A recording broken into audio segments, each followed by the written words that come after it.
เจ้าเป็นป่าคือจะบ่นอนอยู่นอกพี่คือจะบ่บอกสัตว์เอานางดอยนี่ต้องบอกเนาะต้องบอกเฮ้ยบ่นั้นบ่แม่นได้บ่ผัวติงได้เฮ้ยบ่แม่นเนาะแม่ต้องบอกสิเนาะแม่นอนดีๆก็ได้เป็นย่างแสดงว่าเล่าหุ้นเป็นคนอยากนอนบ่แม่นผู้นี้ได้เป็นย่างนอนผู้เดียวมันนอนหมาเอาแค่นี้อันนี้นอนบนลูกมันก็ว่าไปแน่ตินั่งเพราะว่าคิดง่ายแล้วมันยังเป็นเรื่องน่ะเนาะแม่เฮาคิดง่ายแต่มันเป็นเรื่องแม่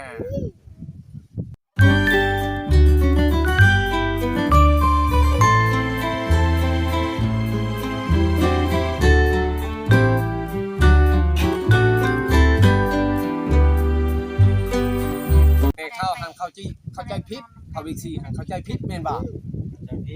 ผิดเด้อเดี๋ยวนี้น่ะเขาเข้าใจผิดแต่แทนยังว่าข่อยกับบ่จอยนี่เว้าเอาเองแม่ที่จริงว่าข่อยเว้าเอาเองนี่แหละอันนั้นแหละเบาลาวจังให้ข่อยอยู่หั่นมื้อนี้บ่ให้ไปใช้มื้อข่อยก็อยู่แม่นจะว่าเราสิแก้พรวิไลมาคุยกันอยู่พี่ปะจ๊ะก็แค่รู้มันเขาก็ตอบแล้วบ่ได้ชอบว่ามันชัดเจนนะเจ้ากันเลยโอ้ยเดี๋ยวเขาก็ว่าเข้าใจผิดอีกแก้มาบ่สิตอบเพิ่นเนาะแล้วเว้าก็ว่าตอบไม่เนี่ยคักๆได้เห็นเนาะเนี่ยว่าตอบพูกกับพูกอีหลีเข็นทำมาไว้ว่าเขาพูกกับพูกกับเมียเฮาตอนวิไลน่ะปลูกให้เจ้าเอาพูกให้เมียซื้อบ่ปลูกให้อยู่ดีมีแฮงให้อยู่ดีมีแฮงบ่แม่นว่าปลูกตอนคืนมื้อนั้นน่ะเนาะกลางคืนแม่นได้ครับคำว่าตอนคืนก็ว่าตอนคืนคำว่าตอนเว้นก็ว่าตอนเว้นบ่ให้มันชัดเจนบ่แม่นว่าเฮาสิพูกว่าเฮาเป็นเมียเฮาเด้อบ่แม่นเขาบ่ได้ว่านะให้อยู่ดีมีแฮงเด้อน่ะย่านก้อยแล้วเข้าใจผิดคิดว่าลงมุ่งกันแล้วลุกมาแล้วมันผูกแขนเอากันมันบ่แม่นแนวแบบนั้นเราเป็นพี่บ้าอันบ่เชื่อสมานกันโลดมื้อนี้ให้พาหัวเฮาโลดว่าได้เฮ้ยคนสิตกอยู่ได้รอบ่ายนี่อย่าไปเว้าว่าซั่นเด้น้องลอยอันว่าบ่เชื่อก้อยเข้าใจผิดเอาเว้าความจริงโลดเฮาบ่ได้ว่าตัววะตัวกันนี่น้องลอยเว้าให้พวกเฮาเข้าใจผิดน้องลอยบ่เข้าใจเอาก็บ่เข้าใจแล้วเว้าอีกแล้วจังเทื่อกันว่าตะมิดทำไผเว้าก่อนตะมิดถามมือทำมิดบ่มือตะมิดทำไผข่อยมานี้มานี่แหละเมียจะเว้าแล้วข่อยนำไปพุ่นบัดแม่ข่อยนำไปหาป้าเจ้าอยู่พุ่นป้าเจ้าเว้าว่าต่อแนวนั้นนอกจากเมียเฮาซั่นเป็นผู้นี้ผู้ดีซั่นเจ้าจะไปจัดเมียเด้เห็นว่าได้ก็แม่นยัง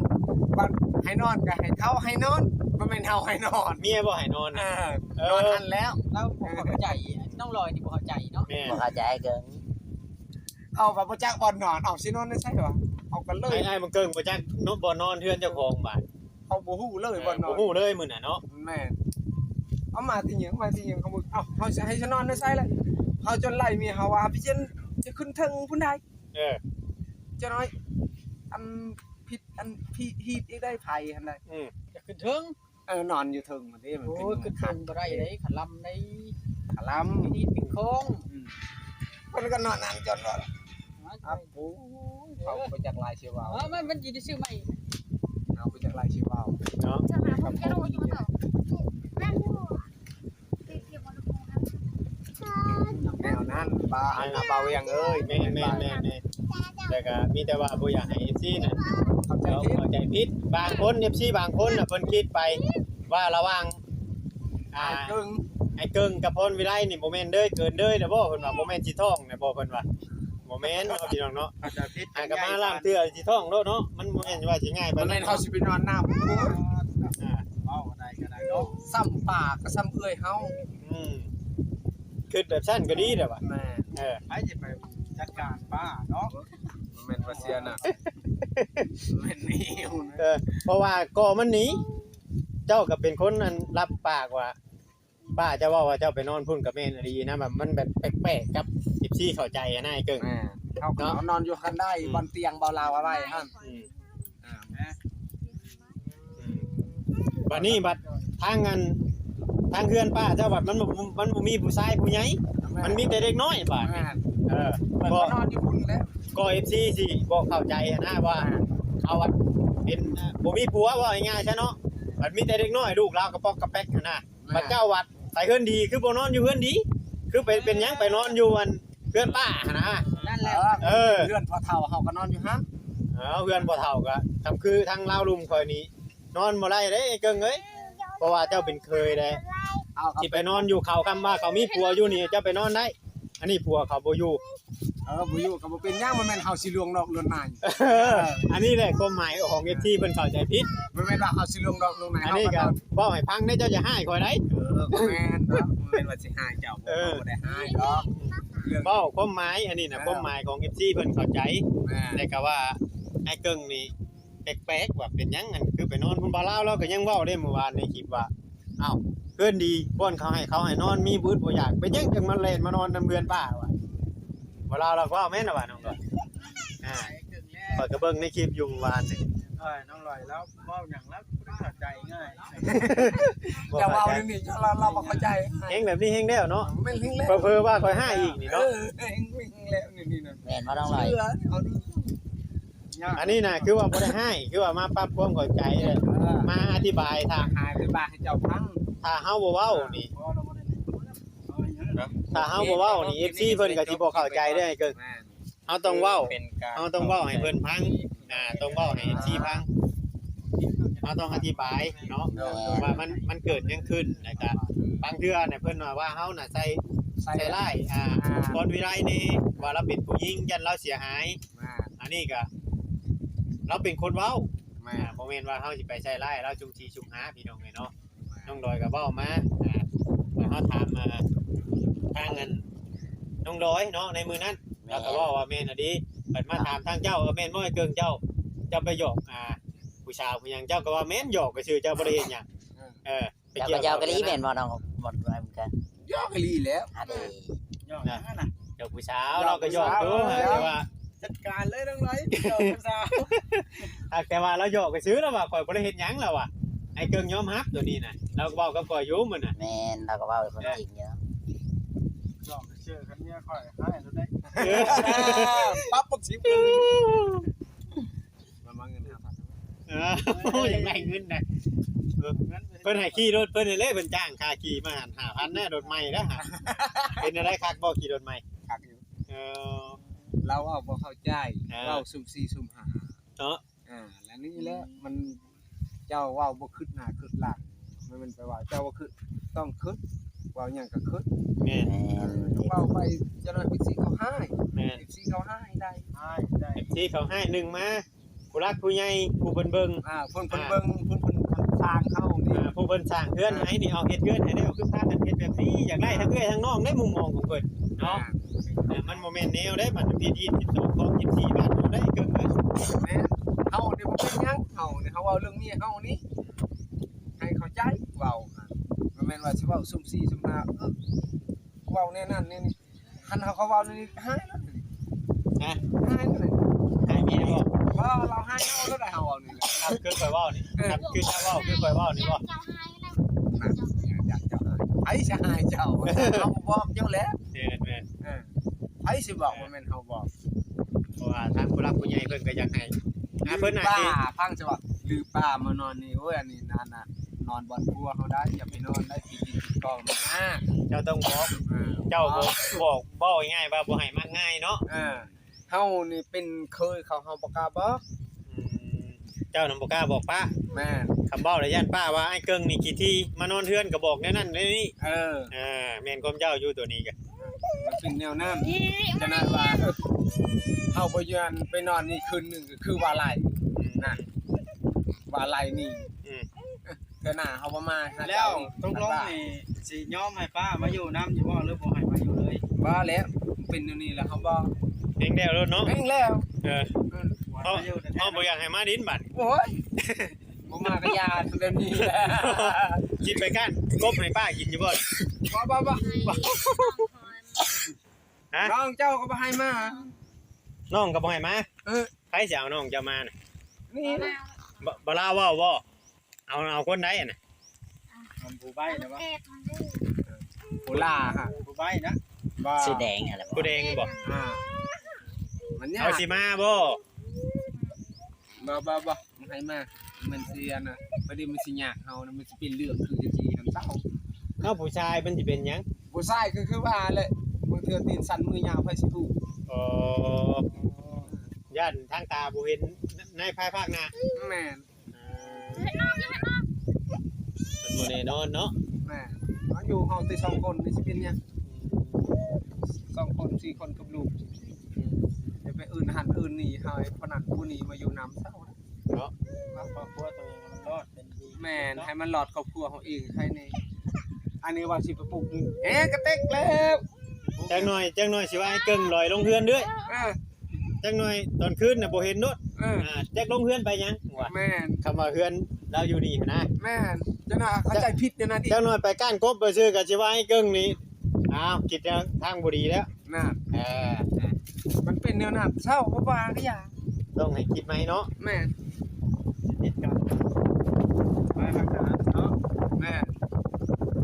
ติดกันได้ บ่นี่ได้แบบนี้บ่เวียงสิแนะนำเด้อ ได้ มีแต่ว่าบ่ว่าว่าบ่ให้มาเนี่ยมาดินมาหัวมาได้ แต่ก็ให้ปรับความเข้าใจกันแนวไหลมันบ่สมควรเว้าก็บ่ต้องเว้าออกมา แม่น โมเมนต์ว่าบางเทื่อนี่ทุกข่อยบ่ได้ถามเด้อันนี้ข่อยเว้าความจริงเด้บางเทื่อทุกข่อยบ่ได้ถามเลยเว้าออกมาให้ฟังเว้านั่นเว้านี่นะ แม่น บ่แม่นแต่ว่าเมียเจ้าป้าเจ้าก็คือกันบางเทื่อนี่บ่ได้ถามแนวนั้นบัดเราบ่เว้าดีเนาะ แม่น ว้าวอีหลี บางเทื่อนี่จนเบรกไว้เช้าๆบ่ต้องเว้าแบบนี้นะเว้าไปทางใหม่ เขาว่าบ่เข้าใจกัน เพราะว่าต้อง FC เพิ่นก็เข้าใจอยู่ดอกผู้เพิ่นนั้นเพิ่นเบิ่งคลิปมาตลอดนะพี่น้อง ลงเพลงเนาะ เพิ่นก็ฮู้เนาะ เพิ่นก็ฮู้อยู่ดอก นั่นลอยก็จะเว้าเด้อว่าเนาะการของ มันบัวเซย เออ อันบอกมันคือบอกต่อใหม่ฮะเห็นว่าอันบอกมันคือบอกต่อใหม่เห็นว่าเมื่อคืนที่ว่าจะมาทอก ทอก ก็ เส ว่าย ยากมันเปื้อนเฮาสิย่างไปย่างมาหายหุย ทอกเสย ทอกเซยมันเห็นฮะ แม่นบ่น้องลอยบ่ป้า มันสิตายอยู่บ่ ถ้าสูบยาไปไหม้ว่าน่ะไปเถื่อ คันจะเว้าไปเรื่อยๆเว้าไปเรื่อยๆฮะมันก็ลืมแล้วเจ้าน้อยเจ้าล่ำคือเก่าเจ้าล่ำคือเก่าคือว่าแล้วห้องเพลงเจ้าก็ห้องเพลงคือเก่าเจ้าห้องเพลงคือเก่าเจ้าน่ะมันแห่งซ้ำเขาบอกต่อใหม่ นั่นแหละมีแต่ว่าบ่เล่ามาก็อธิบายให้เราฟัง เฮาอธิบายนะ อธิ ต บา อย น ให้ มา เรา เมื่อ ฟัง น้ำค่อยได้รถใหญ่แล้วนี่ป่ะ บ่เป็นหยังเฮานี่บ่เป็นหยังบ่แม่นเฮาสินอนน้ำป่าแม่นคนแบบนั้นสิมานอนน้ำป่า บ่ป้าเจ้าเราก็บ่ได้เว้าหรอกว่าเจ้านอนนำข่อยก็ถามอยู่ว่าโมเมนต์นอนนำเด้อบ่บ่เราอ่ะ เราก็บ่เนาะ แม่นๆเราก็เว้าว่าบ่อยู่หากแต่ว่า FC เพิ่นบ่เข้าใจเพิ่นว่าย่านมันเลยเกินเลยนะ โก อ่า อย่าไปคิดนั่นเด้อสิเด้อ อ่า บ่แม่นเฮาสิไปนอนน้ำป่าบ่แม่นไอ้กึ่งบ่ได้นอนน้ำป่า ไอ้กึ่งบ่อนแต่นอนบ่อนนอก หมู่บ้านป้า ไปนอนนั่นป่านอนนำบ่อนเฮานอน ไปนอนอยู่เฮือนป้าอยู่หากแต่ว่าบ่ได้นอนนำป้า แม่น อธิบายให้เพิ่นฟัง เออ เข้าใจ ให้เข้าใจแนวนั้น เออ จะนะว่าหายไอ้กึ่งแนวนั้นนี่บ่แม่นได้ จังหน่อยสิว่าไอ้กึ่ง ลวงนอกลวงในบ่แม่น เห็นว่าผัวเขาบ่มีรถบุกไปนอนบ้าน โอ้ เขาเลย ก็บ่ว่า เออ ไอ้กึ่งก็บ่ว่าแนวนั้นดอก เออ นอนก็นอนให้กันได้หั่นบ่อนนั้นน่ะเตียงอันเบาลาวเอาไว้หั่น เออ ข้าวห่มข่อยตูมพื้นหนึง ให้เอาผ้าห่มมาให้ ป้า แน่เราก็ดีใช่ไหมเนาะ ก็ซ้ำนั้นแหละเราก็บ่ได้ว่าในใด ที่จริงเราก็บ่ได้ว่าในใดเราเวลาเราชวนชูชุมเฮาพังเนี่ยเอาถ่ายคลิปลงไป FC บัดเพิ่นเห็นแบบเพื่อความเข้าใจผิด แม่น คิดไป อันนี้ก็คือกันอันนี้ก็ป้าเฮาหันนอนบ่อนเฮา มือมาพี่บ่ แม่นบ้านนี้หันค่อยว่าอ้าวค่อยถามว่าค่อยสินอนนะใช่แล้วว่าอ้าวนอนในนี่เป็นหยังบ่ค่อยว่าบ่นอนดอกนี่พี่มันผิดก็บัดนี้เฮาไปนอนอยู่ปึงเอ้าค่อยว่าลองเตียงว่าจะนอนมันสิผิดยังใหญ่อีก ลมหนาวซบแต่นี่น้องลอยแล้ว โอ้จังว่าแต่น้องลอยได้ไผกระเตะคือกันได้เดี๋ยว เริ่มแล้วเด้ เดิมแล้วจบ ให้เว้าสิเข้าใจในนั้นเด้อสิเด้อ เป็นสิคือจะเข้าใจได้ละบาดนี้อธิบายได้ได้พี่น้อง ให้เข้า เนาะ ใจคักๆอย่าไปคิดแนวนั้นคิดน้อยคิดใหญ่ว่าแม่นได้ ได้ครับได้เด้ แม่นจะหน่อยว่าไอ้เกิ้งมัน นอนน้ำปลาแล้วก็จักระทองแล้วบอกว่าแม่น เป็นบ่เนาะ เอาไปงานศพก็บ่แม่นว่าสิล่วงเลยป่าบ่แม่นเอากันนอนแต่บ่อนเฮา นึงมาก็อยากอาจจะบอกอีกแบบนึง แม่ แล้วก็คือทางบ่ลาวกับชาวไร่เข้ามาก็ทางน้องน้อยก็ให้ปากน้ำลาว ให้เว้า ให้เว้าคือกับเว้าของสุขเว้าน้ำจุกก้อย แม่น อันนั้นแหละ วันนี้ เขาก็บอกอันนั้นแหละแม่น วัน แต่ นี้ ว่า บัด บัดมา คือคอยนี่แหละ จุกก้อยบัดเว้าน้ำจุกก้อยบัดไปเว้าบัดเราถามหยังก็บ่อยากปากถามหยังก็บ่อยากปากมันคล้ายๆว่าจุกก้อยนี่ป้อนความให้นางน้อยเนาะ แม่น อันหนึงอันช่องนี่อันบ่าวลาวให้เข้าใจผิดหรือว่าอันไอ้เกิงนี่บ่ได้ช้อนบ่ได้อันบอกเมียบ่มาให้ปากมันบ่าวลาวนั่นมันสิเข้าแนวนั้นแม่นตัว เฮ้ยสิว่า ใช่สิวะ เจ้าเราอีก เขาคิด